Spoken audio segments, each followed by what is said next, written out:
Hello and welcome to Gritty Reboot, the show where we make fun of TV's dark side. I'm Hunter Markham, and with me are my co-hosts, Kevin James and Sarah Dunaway. How are you doing, Sarah? There's just been so much that's happened since the last time we talked. It's really hard to narrow it down. It's been like 8 seconds. Yeah, I don't know if we can summarize this in an intro. We need a whole separate episode to discuss.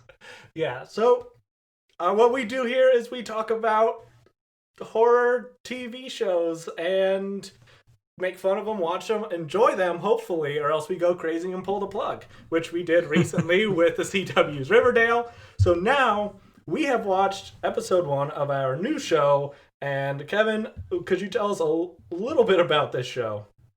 Sure. So Wynonna Earp is a show about a descendant of Wyatt Earp who has to re-kill all the people he originally killed because apparently these revenants rise up from hell when the Earp heir turns 27. And she's a hard-drinking, ball-busting, badass lady. Yes. I mean, that goes without saying. You don't have an Earp heir who's a pushover, Hunter. Exactly. So this is a really strange concept for a show. I believe it's originally based on a series of graphic novels, which I've never read. You know, it just didn't have that same pull over me as Archie comics. Yeah, but they really know how to lure you into the TV show because they open in the most exciting fashion, a woman getting back from using the bathroom on a bus. But what's the name on the side of the bus? Because I want to ride the Blunt Line, as it's called. Which was Joint Hound already taken? It is now. Guys, welcome to my new business venture. Joint Hound is the bus, but weed. I'm gonna go with Bong Wolf. Yeah, so the Wynonna gets back from the bathroom and says, the most relatable line anyone's ever heard. Wow, that bus bathroom was terrible. Which, having used a bus bathroom before, I can confirm. Did you just have to, kick a dead junkie off the toilet in order to use it? How bad is a bus bathroom? Ooh, imagine a public restroom that also doubled as public transit. Ugh. It's a lot like an airplane bathroom. Yeah, those aren't that fun. No. I have so many questions about how people actually have sex in there for the Mile High Club, because none of that seems enjoyable, or the angles are all wrong. Yeah, no, it seems like so much more trouble than it's worth. I don't even begin to understand. So we learn pretty quickly that this is Wynonna, and she befriends, I guess, a woman sitting next to her who is named Kirsten with 2 E's. So she basically deserves to die. I thought she was going to be some sort of recurring character, and this was the beginning of a friendship. Turns out, no. I was slightly wrong. Yes. The bus breaks down or stops briefly, and so Kirsten decides to go to the bathroom outside, and Wynonna delivers the incredible line of, "Don't go out. It's dark."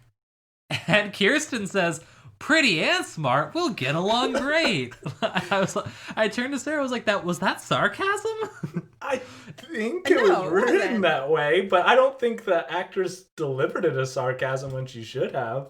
This was the part that reminded me of classic film Jeepers Creepers 2. I don't know if either of you have seen this masterpiece. I mean, I've always wanted to, but I haven't been lucky enough yet. We're not as highbrow as you, Hunter. Bus tire pops, just like in this movie, and I knew out in the middle of nowhere, it's definitely the creeper. In Jeepers Creepers 2, it was a throwing star made out of human bones that punctured the tire, and this one, it was just looked like a pup tent stake was used to blow out the tire and stop the bus. But either way, I know enough, you never get off the broken down bus out in the middle of nowhere, which Kirsten didn't know. But if you do get off the broken down bus in the middle of nowhere, you don't just go behind the giant boulder that's right next to the bus to pee. You wander as far into the wood as you can. Yes, she goes so far that on her audio of her speaking, there's an echo. She wanders into straight up desolation. Yeah. I want there to be like a transition to like that creepy other world, like in Silent Hill. She just goes that far. This was actually for me the worst scene of the show because I was left really confused by everything that was going on. Absolutely. So like the bus driver then suddenly gets very freaked out, but it's unclear what's happening. There's just kind of like vague, scary noises. And Wynonna is very clearly like, oh, something bad's happening, and it seems like she kind of knows what it might be, but we don't know. And then the bus driver is like, we need to get out of here. And I'm like, wait, is the tire fixed? Yes. Also, he acts like there's no choice but to just start driving again. And I'm like, you could also call 911 and then sit in the bus and wait. Yeah, you could like just a normal close person? the bus door Like, and wait for a little bit. yeah, like even if you're not gonna, you don't have to, you could just wait for her, but without going out there. I don't get it. I had the same sort of thoughts of, he didn't even change the tire. He went out there, No. saw it had been punctured, and then he heard a scary noise, and he was just like, oh, what's that, eh? Because it's a Canadian show, and he scampered back inside. And at this point in the show, since everyone on the bus was like, that chick who got off, fucking leave her. She's dead meat. Let's hightail it. I thought that this entire show was in a world where zombies or something were just known to exist out here, and Yes. and we were just in that sort of universe. But it turns out we're not. And who the hell, like, some nice young lady gets off the bus for 2 minutes and you're like, fuck it, leave her ass. I know. And like, I feel like we have to stress like just how minimal these noises are. It's like the level of, it's like, okay, you guys live in the desert. You understand, like, there are wild animals out there. They're probably not gonna come near you, though. It could have just been a passenger's stomach growling. That was the certain point. So, yeah, I mean, they're supposed to be, I guess, somewhere in the Canadian plains. So I'm guessing, like, Saskatchewan, Alberta, wherever this is filmed. And I was so baffled by this opening. I think the rest of the show made up for it, but I got a little worried at the beginning. Yes. Wynonna, being a consummate badass, is like, fuck you guys. I'm gonna go off the bus and go find this chick. She walks like 2 feet and the bus immediately drives off. Dude, they couldn't wait? Like, hey, give me 10 minutes. Also, again, this bus just sped off even though it has one tire blown. So, like, I don't know how They've got to stop again, like, at least a few minutes. Otherwise, like, permanent damage is going to happen there. It's not a good plan. And then we see a bunch of vaguely scary stuff. I guess what really happens next is that the budget of this television show is revealed to us. Which is about what's in my savings account, apparently, from the looks of it. Yeah, I said, like, I think I had a higher budget to make, like, elementary school dioramas of the solar system. Yeah. But we do get a really nice eye color change in a moment. So Wynonna gets attacked by something, and then her phone rings, the happy birthday ringtone. Yes. And she finds Kirsten's body has been torn to pieces. Then she finds the zombie, gets knocked down. Her phone plays happy birthday. Her eyes expand. She like jumps up and goes, whoa, head rush, and then has super fighting abilities. So I have to ask, is the happy birthday ringtone her version of Popeye's spinach? That 99 Clearly. cent Crazy Frog ringtone really fucking gets her going. No, I mean, obviously it was supposed to be that was midnight, and her sister called to wish her happy birthday at midnight. And that is when she turned 27 and became a badass. But it definitely, in the moment, does not quite play that way. Yes, I was super confused because 1 second she's getting dragged across the leaf litter in the forest by some invisible force and getting thrown against oak trees, and the next she pops up and says head rush, which I thought she was just quoting the 311 song Sick Tight, which no one should ever do because it's a 311 song. Oh, I agree completely. 311 blows. But the monster zombie demon thing is revealed to be a middle-aged bearded man who looks like he'd have a big collection of classic rock t-shirts and an ex-wife he only refers to as that bitch. 100%. I admire your descriptive abilities, Hunter. All I ever wanted to do when I did comedy was just get on roasts. I didn't want to do stand-up. I just wanted to roast people. You clearly have a gift for it. But yeah, she stabs him in the eye, but he pulls it out and runs away. So, intro done. Weird intro. Weird as hell intro. Got me a little scared. The saving grace of it was Melanie Scrofano's performance as Wynonna Earp. She does a good job throughout this show of being badass without going over the top, and she's actually believable as like she could kick my ass. Yeah, she has some good lines that like showcase that she's tough but realistic. Like when she goes out after Kirsten, she calls out, "I'm warning you, I'm armed," and then she mutters to herself, "Poorly." Yes, because she just has a tire iron or something. Yeah, she actually says we're armed, which is even smarter. Yeah. Oh yes, I forgot. She pretends there are people with her. Yes. Great strategy. Doesn't work that well against Revenants, it turns out, but you know. Yeah. And then she starts walking in town, and we see that the place she is going to is Purgatory, a setting that I'm sure is no way symbolic.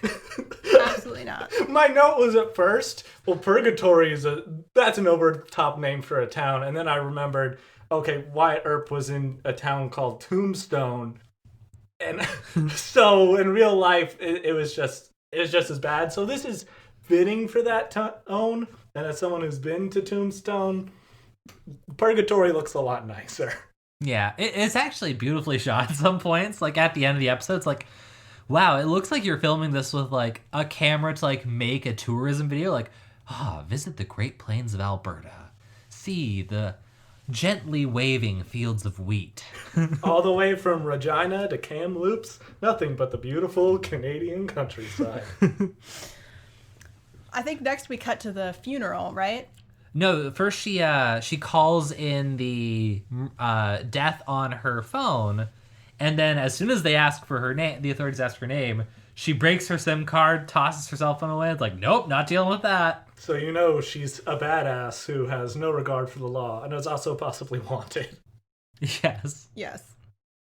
Then we cut to the funeral where there is a eulogy beginning that starts out talking about how this man was very ugly, but like pretty nice.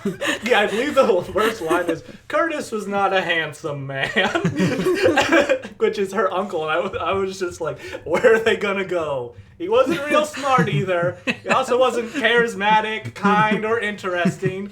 Let's just say, I met him at a low point in my life. I guess what I'm saying, I could have done better. And now I'm single, everybody. The aunt has clearly confused a eulogy with a roast. He looked like a fucking bulldog. Yeah, she starts out describing the way that she mocked him when she first met him. It's great. It's actually a really solid eulogy. But hey, Uncle Curtis bit the dust, and things are not as they seem because Wynonna's aunt, is her name Gus? Her name's Gus. I think it's like Augusta or something. Okay. I didn't have subtitles on. I'm pretty sure everyone in this family has to have a name that starts with W, actually, so it's probably Wagusta. Makes sense. But Wynonna brings up something about how did Uncle Curtis die? Was his body intact when they found it? And Gus tries to tell her that Curtis died of a stroke, but Wynonna's not buying it. Which is really funny because we learn later in the episode, oh man, he was torn into several pieces, like a stroke would do. Yeah. It's not really something you can hide at a funeral. Well, it was a stroke of misfortune. This is where we hear about Champ, and Gus says, Champ's a good kid. Spoiler alert, he's not a good kid. Absolutely not. I did enjoy the questioning whether his body was intact or blown into pieces felt very Buffy to me, and I did appreciate that. Yeah. As someone who hasn't seen a lot of Buffy, those sorts of connections are going to whiz right past me. That's what we're here for, Hunter. Thank you. Someone needs to have some sort of knowledge of pop culture. Without Veronica here to give me quotes, I am lost. That is one of the nice things about this episode, too. There aren't really, like, crazy pop culture references, so I think we can safely skip that for this show.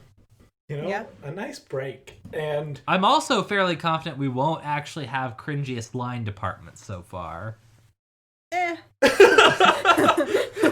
There are bad lines, but nothing was, like, as soul-rendingly terrible as Glamour J Egg. No, I mean, even the lines that don't work that well don't hurt my heart the way Bad Riverdale lines did. Like, there's a funny charm to them. Like, when Wynonna goes in the bar and asks for un poco of liquid courage, like, sure, it's cheesy and dumb, but it's also kind of adorable and believable. Yeah. Yes. I point out that line because I'm like, oh, I kind of like that. That's probably would be something that I would end up writing in.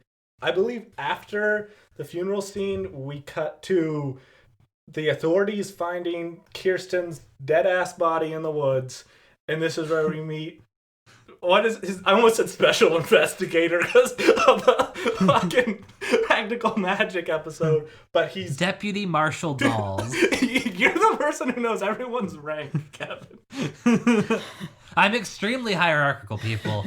Everyone must know their place, and it is ground under the heel of a secretive division of a transnational task force that deals with zombies, okay? So Dolls is talking to the local sheriff, and I have no idea really what makes me think this, but I have this weird suspicion that the slick, handsome young city officer might know a little bit more than the local bumbling sheriff. It's just this weird feeling that I got as I was watching. Yeah, I mean, this sheriff looks like half of his family tree is walruses.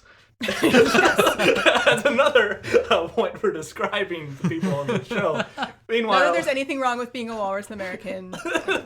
No, I mean... Walrus Canadian? Walrus Canadian. Yeah. Oh my god, I'm so sorry. Canada's a cultural mosaic, okay? He just can't really go up into the Northwest Territory or none of it, or else he will be hunted for his meat and blubber. Yeah, it's also funny, like, the local sheriff tries to play it off, like, so this girl was tied to pieces and her head was caught on a stake. Yeah, we've got an overpopulation of coyotes. He's like, she's probably a runaway, probably a whore. I can just tell from the fact that, well, there isn't much to tell that. I'm just guessing. Oh, she's a woman, so, you know. Her driver's license, because Dolls is actually a good investigator, and he finds Wynonna's necklace at the crime scene and other things, and he looks at this Kirsten girl's driver's license. It's one of the most BS driver's licenses I've ever seen in film or television, because drill down on this. It has a 6-digit zip code, which is not an American zip code, nor is it an alphanumeric Canadian postal code, because I used to have to ship stuff to Canada. And the province or state abbreviation is RW, which isn't any province or state, so they were just like, super fake thing that doesn't exist. Wow, so she really is suspicious. Yes, that'd be my thing. I'm like, wow, this is the worst driver's license I've ever seen. Yeah, and so he marches into town to find out who the necklace belongs to, because it doesn't just say Wynonna. That'd be too easy. He just notices it has Greek on it or something, and I think we learned earlier or a little later that Wynonna had been in Greece when she found out about her uncle's death, so... Yes, at the funeral reception. Yes, and Dolls knows from the bus driver that he questioned that 2 ladies got off the bus, and 1 was found torn to shreds.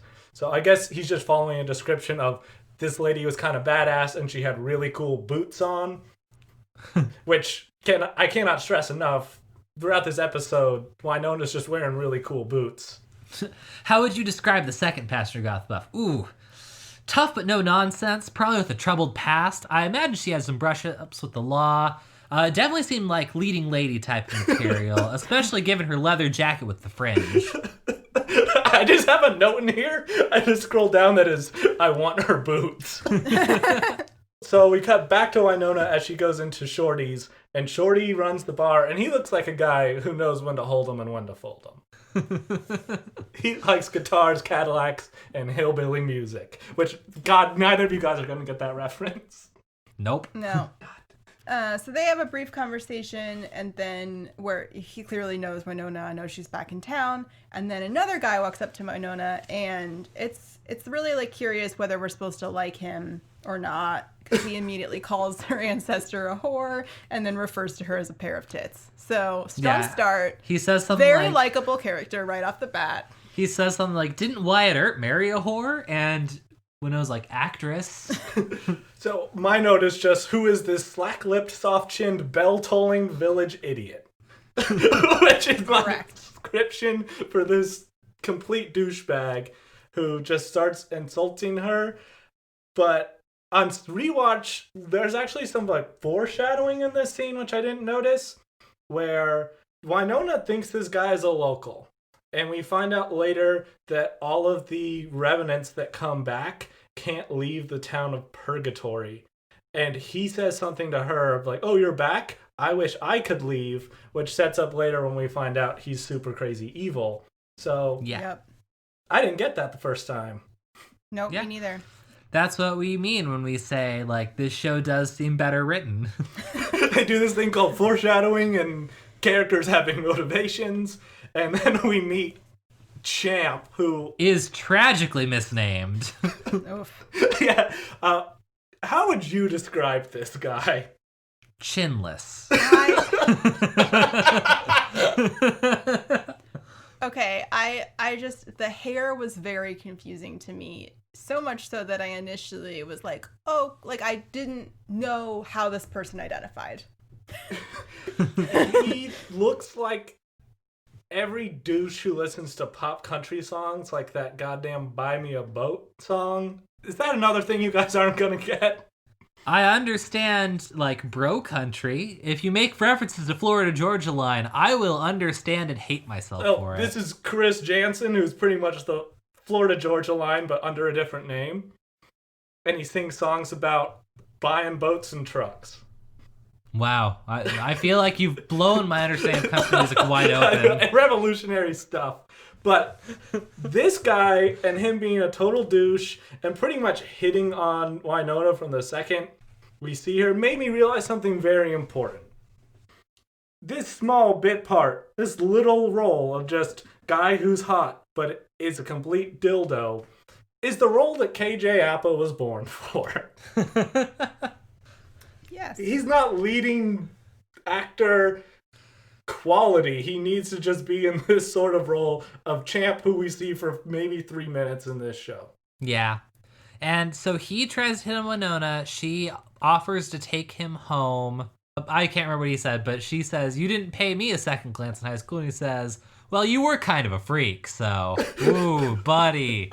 Gonna get all the ladies with that line." He has the most cringy lines in this. Yes. And then it sort of turns into like a sexy torture thing where she's holding a knife to him, but she wasn't using maple syrup, so I was kind of confused.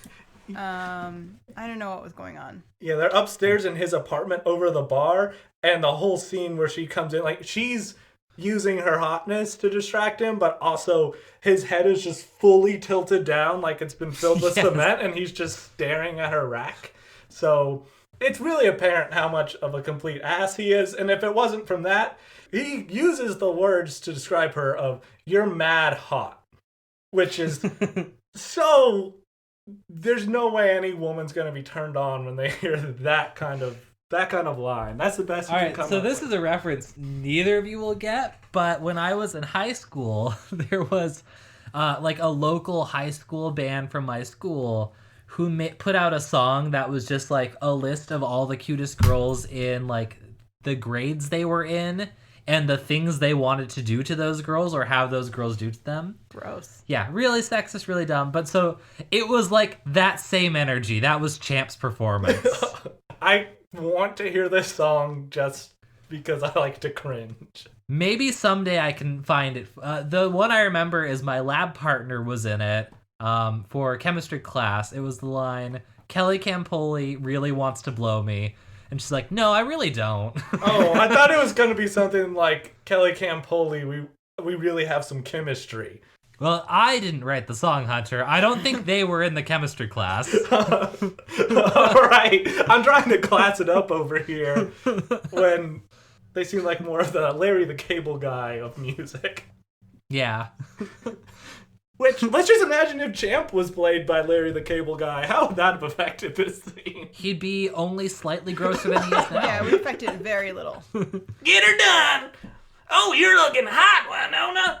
See, this actually improves it a little because now you've got a personality. Except now I don't want to see this scene where Wynonna cuts off your shirt.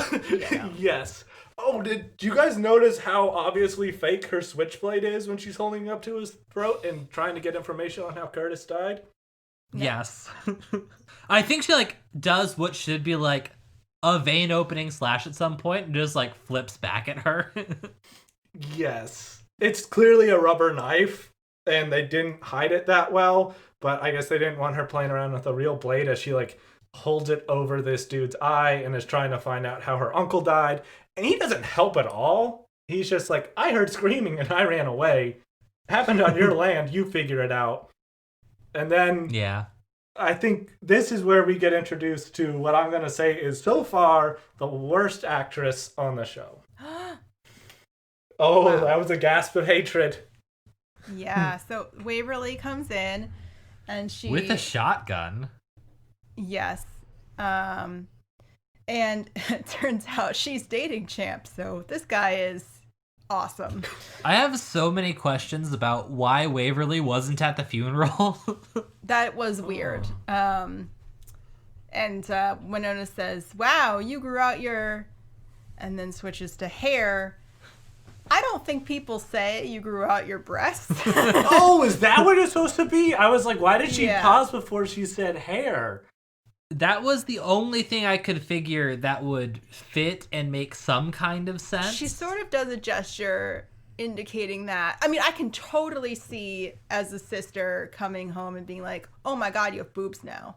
But I don't think you'd be like, oh, you grew them out like it was a choice. Like, Oh, you just trying something new where I have boobs. I don't know. We'll see how this goes. I'm just going to grow out my titties. Really let them fly for once, you know? Put a little ointment on them. It's really been doing wonders. I didn't get that at all. I was like, oh yeah, this girl's got really long hair. So She doesn't though. It's medium length. No, it's very long. Oh, it is? Yes. Oh, it's just up at that point? Is that why I'm confused? It's always up. it's Yeah. braided, but it still comes down well past her shoulders. So it's gotta Well be past, yeah. hella long. And yeah, this girl storms in with a shotgun, starts firing because Champ, her boyfriend, is cheating on her with some hussy. It seems like this is a situation she's been in before with him. But she goes in to save him. Because Wynonna says, who's going to save you now, champ? And then she says, how about his girlfriend, you cheating skank? So, I mean, Waverly, you got to learn women supporting women here. I mean, she pivots pretty quickly. They talk outside and, Wynonna's like, you can do so much better. And she's like, look, it's a small town. Don't judge me. Yeah, this is Wynonna's little sister.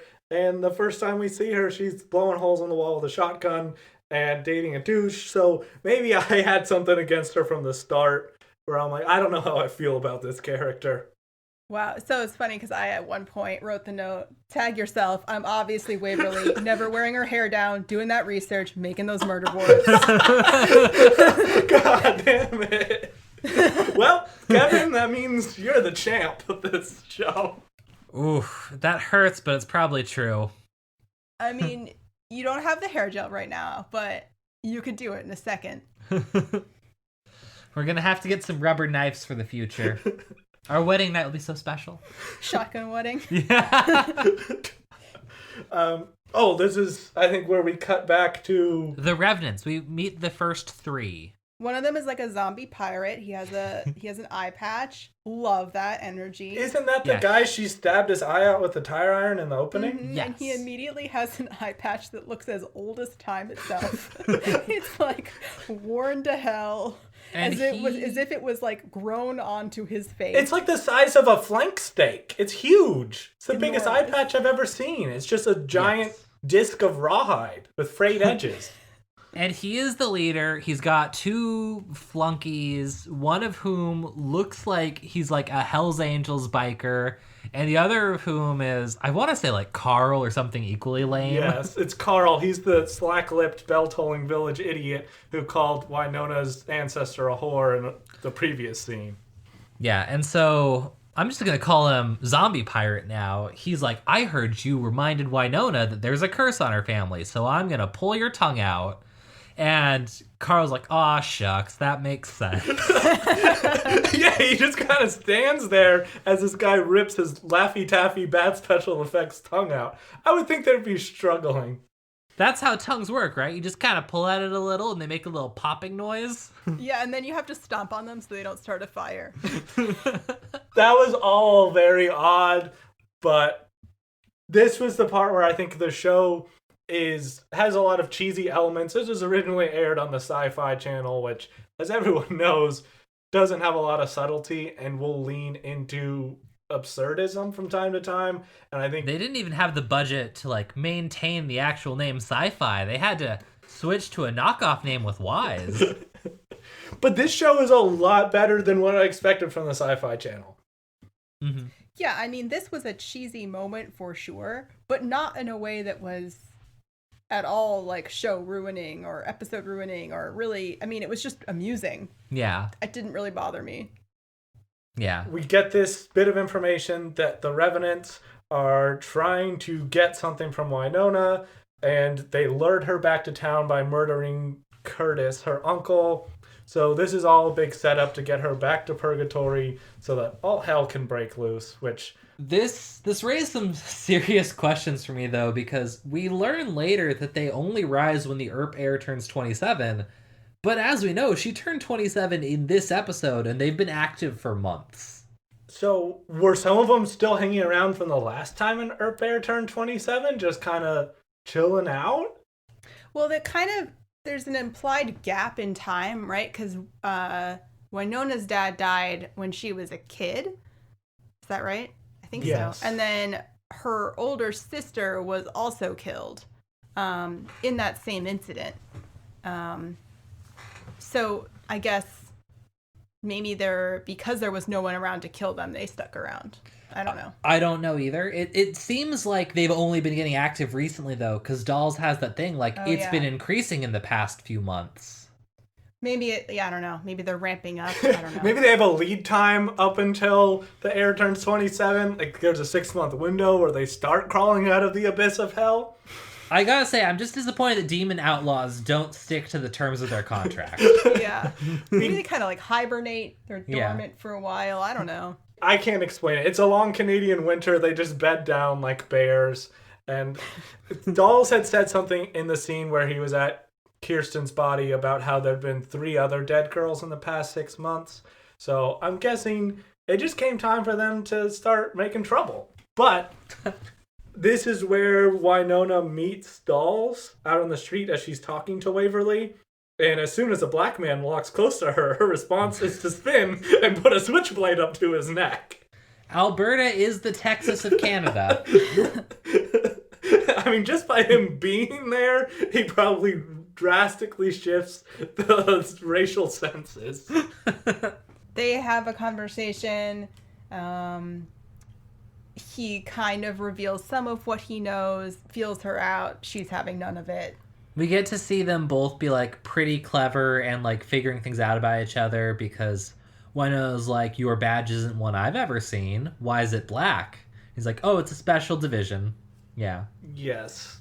I don't know what she's been doing for the last 3 years when she just is spinning switchblades around. I'm guessing she was working as a hit woman or something.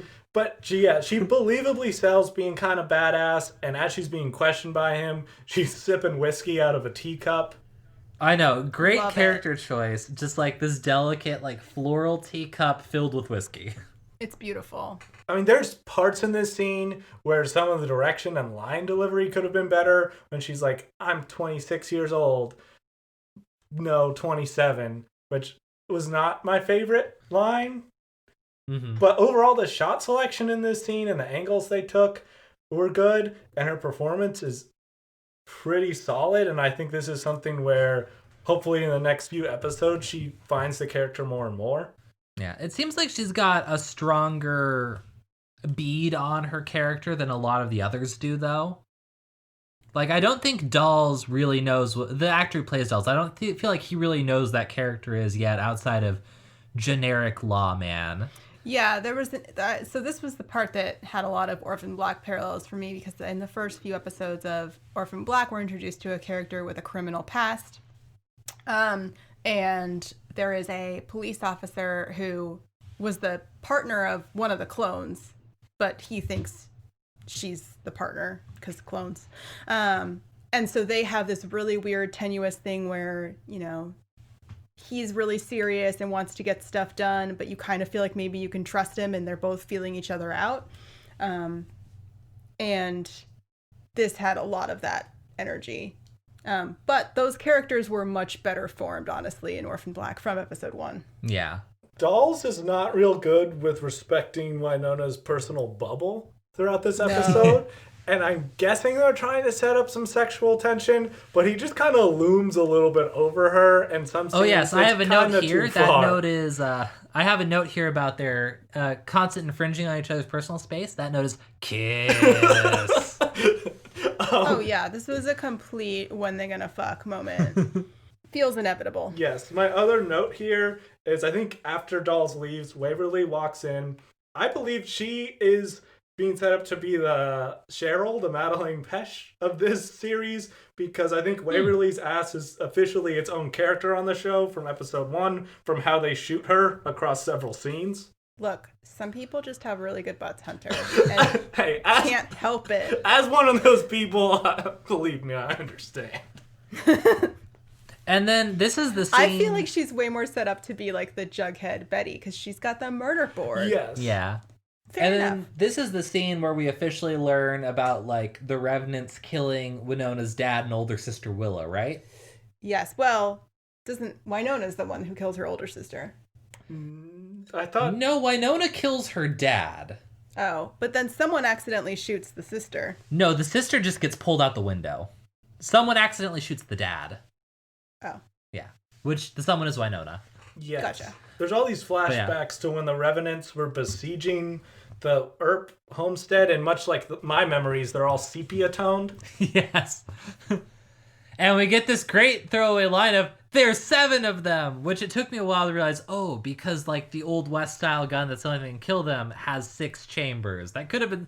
You could have made that a little clearer. Oh, see, all I got was, like, I actually just genuinely loved that a show had, like, oh, no, there's 7 enemies, and there's only, 4 of us and 3 of us are children. That's a problem, unlike other shows where it would be like, there's hundreds of them, Yeah. I was like, that's an appropriate fear.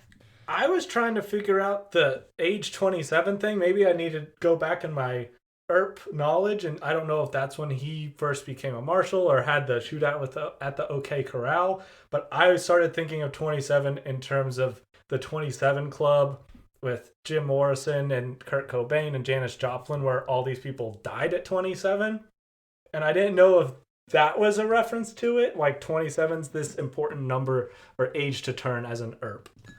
There's a conspiracy kind of thing in the real world that the number 27 controls reality. I don't know if that's a reference to... This was a reference to that, but it's a possibility. But I think, Hunter, that I might have some of the answers to your questions, because I did some digging trying to see if I could find, additional background lore about the Earp clan, how Wynonna learned about all this stuff. And I think I found a cool deleted scene that kind of explains where all of this backstory came in. I'm so glad we're back to covering more current shows, because it was tough digging up deleted scenes on The Craft and Practical Magic, because, they were shot on film. A lot of that stuff isn't available. Yeah, it's those things are locked tight films, but TV, those deleted scenes flow like wine.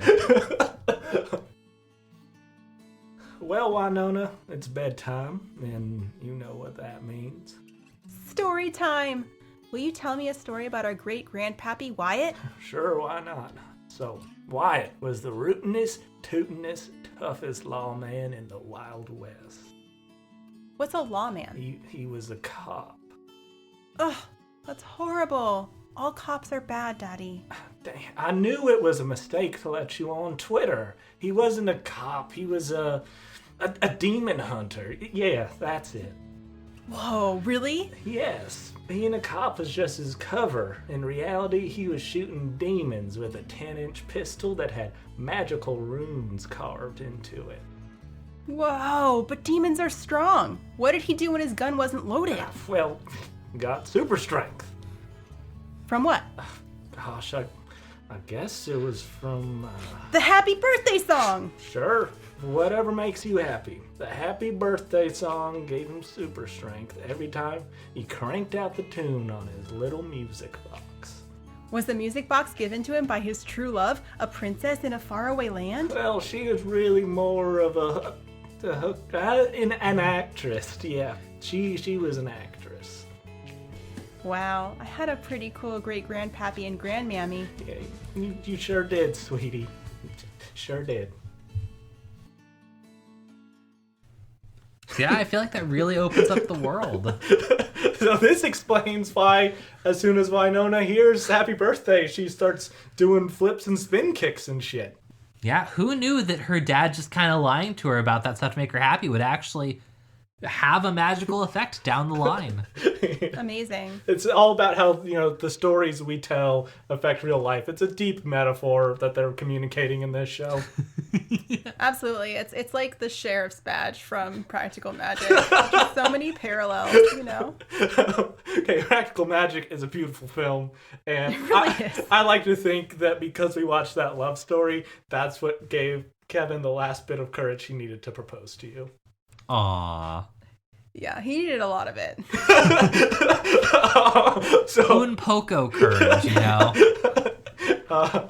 after Wynonna gets questioned by dolls, as soon as she's done finishing her whiskey, she turns to Waverly and says, "I'm gonna go take the truck," which maybe not a great idea to do after you've just been drinking. Alcoholism is a disease, folks. Yeah, and then she climbs down into a well and retrieves something, and Dolls has just followed her. He's like, "Hey, what you got in the bag?" Yes. So, I think she goes back to the home first, where she finds out, she goes to the old Earp homestead and finds a note left for her of "Welcome home, Wynonna." And Yes. that's when she decides to go get the gun, and we find out creepy eye patch dude was hanging out near the house spying on her, and he's been trying to get her to go get the gun. But yes. He was literally hiding under a bridge like a troll, and he calls someone as soon as she gets out and says, "She took the bait," which I don't understand what the bait was. It was just a letter? It was a note that literally said, "Welcome home, Wynonna." She took the bait. She can read. It was not really bait, but yeah, she decides to go get this gun. And she seems super shocked when she climbs out of the well and Dolls is there. But as soon as she climbs out, she does the normal thing and goes, "Oh, the shirt under my jacket is dirty. I have to change that and then put my jacket back on." This is where we return to our favorite theme in TV shows, which is multiple layers of bras. Yep. Which I think we saw first with Cheryl in a locker room scene, but again with Wynonna where she's wearing a bralette over a bra. This is not something I've encountered commonly in real life. No, this is not a thing that real people do. That I know about, certainly. 2 sports bras if they're both terrible and you need to go for a run. It's plausible. I guess it's a TV costuming thing, either to make it less scandalous, or I can't really explain why there's this choice. I think that's definitely it. Mm-hmm. We want it to show some skin, but not to be too much. All right. Hey, Wynonna's got some cool lines in here where she makes some joke about Dolls wanting to take her out on a date, and when he says no, she has this little toss wave ouch, all sarcastic, which was cool. I like her character, and this is such a refreshing change from Riverdale where we hated Archie's guts. Yeah. I do hate Archie's guts. We haven't moved on from that yet, but it's gonna take some time to heal. A year from now, we'll still be going "Hey, remember how Veronica sucked?" Oh, do I ever? But Dolls tries to recruit Wynonna here and turn her into an honest woman. He says she should join up with his deputy marshal group and hunt down whatever's happening in Purgatory. And she kindly tells him to go take a hike. Yes. And then she reveals that she got the gun. She tries to practice shooting. And she has not improved as a shot any time in the past 17 or so years because since the time she accidentally shot her dad with the gun, she tries to shoot a sign from like 5 feet away and misses each time.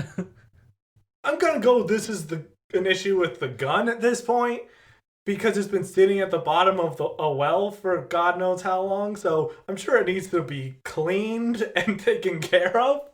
You say that, but when she needs to the first time, it works perfectly, so I'm not sure what was going wrong. Well, wasn't there the thing where she shot the sign and it ricocheted off of the sign and hit a can? Yes. So it's like there's a secret ability, but it's like not totally in her control. Was what I read from it. Oh, I was just like, she sucks right now, and I kind of like that she's not an all-powerful badass, and she has some things she's kind of shitty at. And I think that was something from the Hellboy comics, where he's a terrible shot, and that's part of his sort of anti-hero, likable fuck-up personality, and she's got that going for her. Yeah. Yeah, it could go either way, I guess. I don't know. And then, another staple that I assume was drawn from Buffy, little sister getting kidnapped every time. Yeah. Did anyone else get an Ellie Kemper vibe from the actress who plays Waverly? Now that you mention it, a little. Okay, because that's who I kept thinking of for some reason. And I don't know, it's just... I still don't know how I feel about this actress and character, and I think it's going to take a few episodes. Wait, do you not like Ellie Kemper? No, I have no problem with Ellie Kemper. It just feels like in this world, this girl seems super sweet and like a nice person, but everyone else is a gargling villain, or Wynonna, who's this badass in motorcycle boots, who's flashing switchblades. So I guess I felt almost a little bit of whiplash where... Does this girl belong in this world? I totally don't have this at all. She came in with a shotgun. She's been searching libraries and doing research. She's got it together. I like her a lot. I don't think she's that sweet. She doesn't remind me of Ellie Kemper at all. I wasn't meant as an insult, the Ellie Kemper comparison. No, I mean, I think Ellie Kemper is also awesome. I just totally don't get that vibe. So, I don't know. Hey, maybe I'm gonna give her a chance. I could be wrong too. At this point, I'm still slightly unsure of her. But she gets her ass kidnapped, for sure. My favorite line is, and I think this goes to your point, Sarah, Wynonna, after retrieving the gun, goes to her sister's apartment over the bar where she lives with Champ and finds a murder board with research on the Earps. And now I understand why you can relate to her. Yeah, and then she has boxes more, and she talks about how, like, this is all that all of the libraries in the region had. She's gone to every single one. I get her. She's like, I can break the curse, Wynonna. I may not be the heir, but I can help. My favorite set of lines was Wynonna saying, they're just gonna leave and not deal with this situation. Wynonna says, pack this shit up. This time, you're coming with me. And then, after her sister retorts, Wynonna's next line is, I'm taking the 6 a.m. bus with or without you. So she really went from, you're coming with me, to nah, fuck it, you can stay, I'm over you. Yes. That was probably the closest thing to a cringe line for me, because they're 2 consecutive lines from the same character that completely contradict each other. I think I've got one that may be able to top that in a little bit, but we'll get there. Yeah, because this is where she meets this dude who crawled out of the well after she left it, and I guess it's supposed to be a revenant Doc Holliday. Potentially, yeah. He's this old-fashioned, drawling ne'er-do-well in, like, 1800s clothing, and he's like, why, hello, Wynonna. I am a modern local. His accent's so weird because it's sort of like a Georgia accent, but the guy's performance is a little bit scene chewy, and at times the accent is a mix between a Texas accent and a Georgia accent, and those are very different things from very different regions. So I don't know where they dug this guy up, but maybe his scene and his delivery with his body English and arm waving was a little bit much for me. And, of course, he immediately refers to a woman as a whore, letting us know he's the bad guy. Do appreciate that about this show. You mean you didn't hate the line where he describes the initials carved into the butt of the gun as a bit gauche? Everything he says is terrible, but in a great way. But anyway, so let's fast forward to Wynonna's rescue attempt of Waverly. She marches into the bar. She's like, "Shorty, I need the fastest ride in your stable." And he, like a normal person, says, "What are you talking about? I've got a motorcycle. Do you mean that?" No. He plays along, which I guess it's funny in hindsight a little, but I wish he had been like, "What are you talking about? Horses? Stables?" Yeah, so she gets a motorcycle. She rolls up looking really badass. And they are basically negotiating, like, if you want your sister back, you have to give us the gun. And so she puts it in, like, the handlebar or something of the motorcycle. handlebar of the motorcycle. Yeah. And then one of the revenants gets on it and is like, "How do you start this thing?" And she's like this. Boom. And apparently she also knows how to make bombs very quickly. Cool. Blows up the motorcycle and the man. Yeah, that motorcycle was driving like seconds ago. It's a good thing she didn't accidentally activate it like by jostling the keys. This was the weird scene for me where she comes to this standoff at high noon and her sister's strung up with a noose around her neck, standing on a stool with the implication if anything goes wrong, Waverly's gonna hang.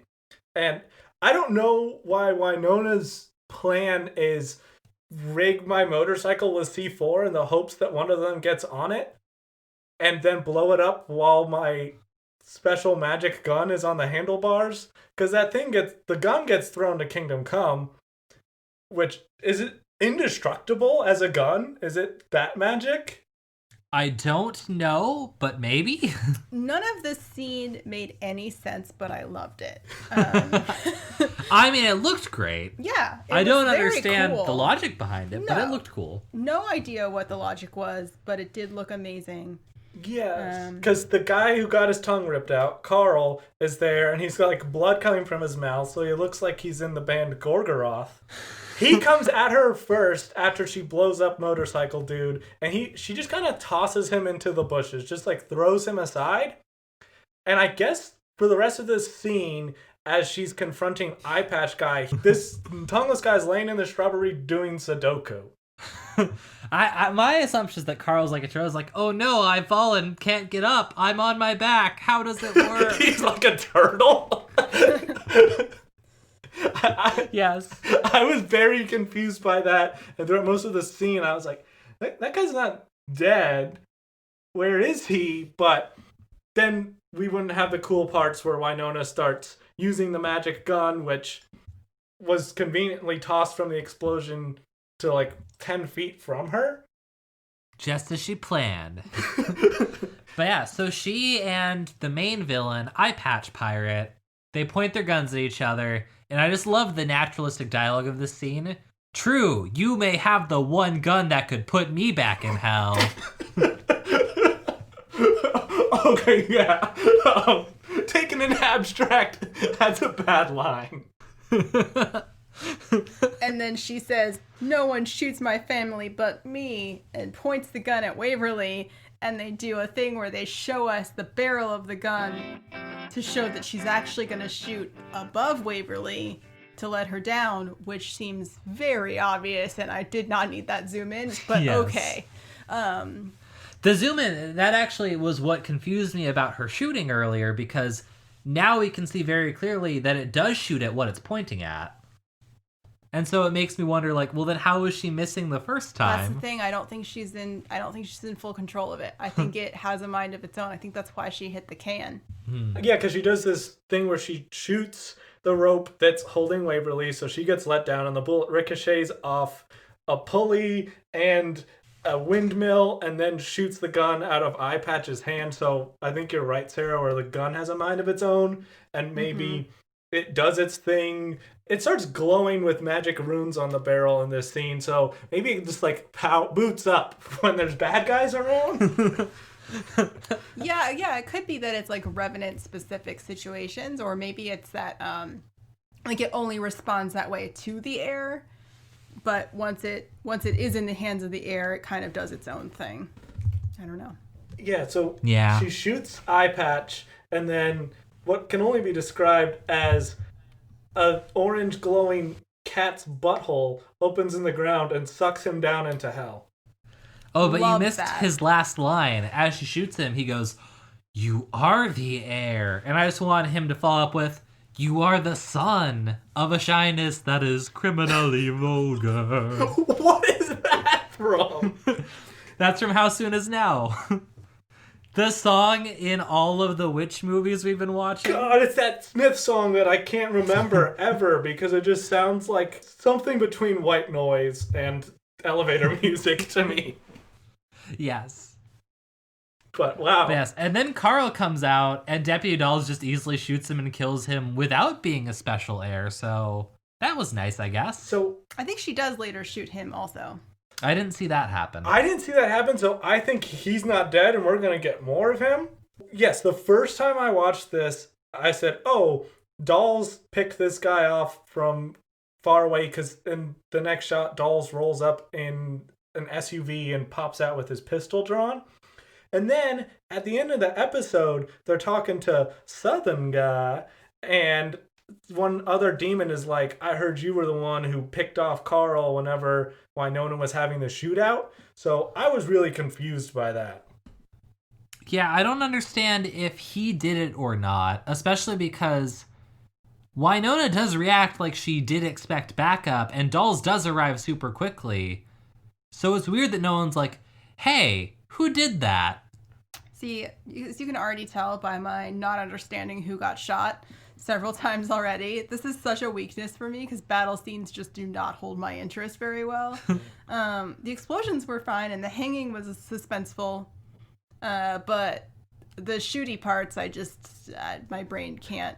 I just don't care. What about Yeah, that's fair. the shot where Wynonna jumps, does a 360 spin, and then does like a front kick, which was A, the superpowers of her flipping around are a little strange, and B, since it wasn't a roundhouse or anything, and the kick she didn't benefit from the spinning motion, I was kind of confused by that choice. Yeah, it was Oh, yeah. a little weird. It's just flashy for no reason. But hey, Carl had the common decency to lie to the side while she had a shootout with Eye Patch and wait until the odds were stacked against him before he made his appearance.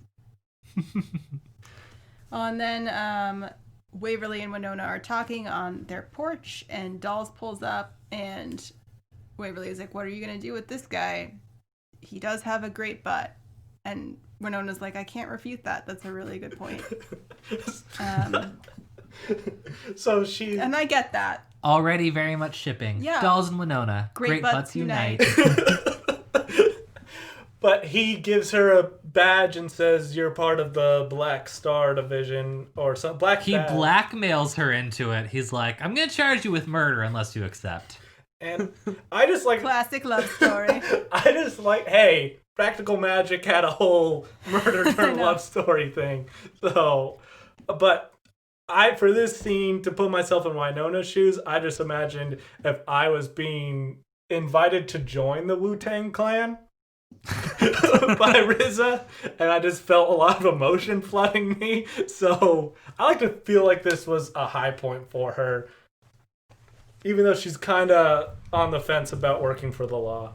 Yeah. Then I think the final scene is Mr. Southern Zombie hanging out in a trailer park with a really charming guy with teeth that are sharpened to needle points, who's balding and has mutton chops. Yeah, everyone in the demon camp looks so hideous even before they turn demonic. Like, you almost don't need, like, the red eye thing they do to make it clear that they're demons. They're just round up the ugliest men in town, and boom, you got it.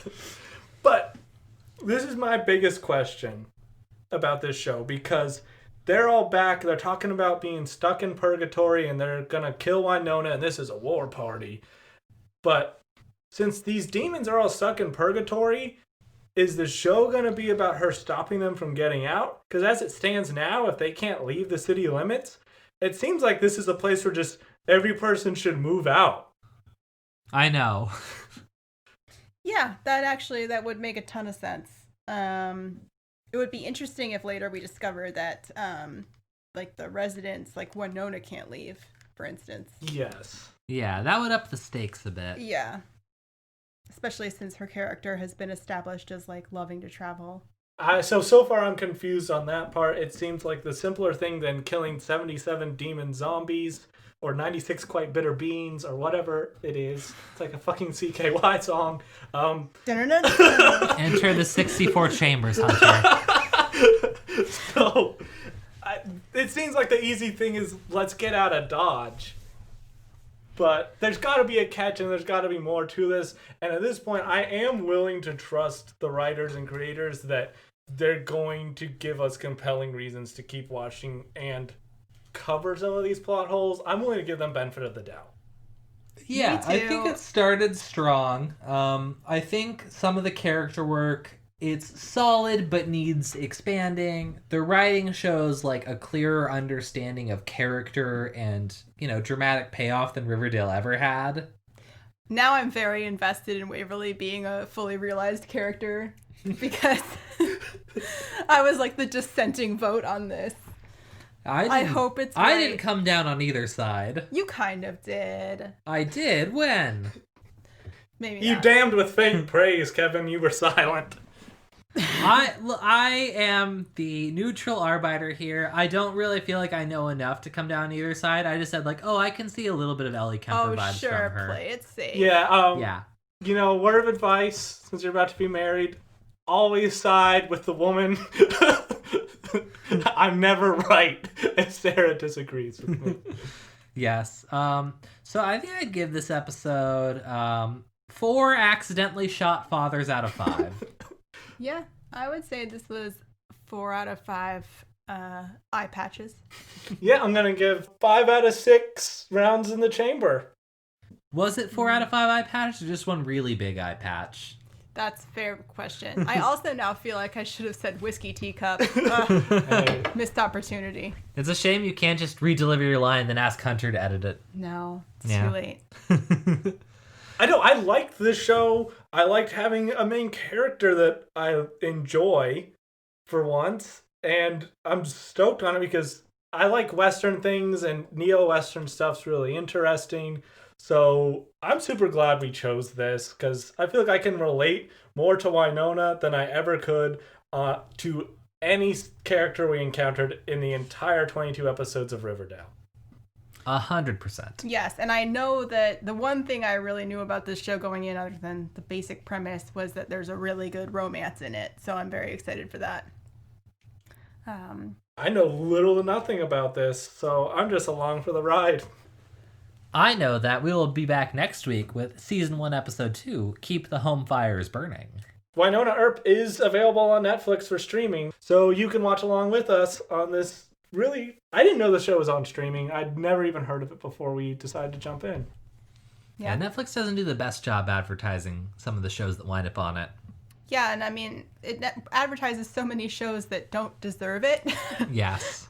Oh, you've also been getting the huge banner ads for Riverdale Season 4 is now on Netflix? Uh-huh. Yeah, that felt like a threat when I got that email. Yes. So our recap is Wynonna's sticking around in Purgatory to kill some demons. She's now part of the Black Badge Division. Waverly is the smart one who's going to help her. Dolls is the smoldering love interest. And everything's going to turn out great. Thanks for listening to Gritty Reboot. Make sure to subscribe to us on Apple Podcasts, Spotify, or wherever you listen to podcasts. And leave a review because it really helps us grow. You can follow us on Twitter at Grady Reboot Pod. You can email us at grittyrebootpodcast@gmail.com. And you can check out our website, grittyrebootpodcast.com, for additional info about the show. And that's it. We look forward to seeing you next time.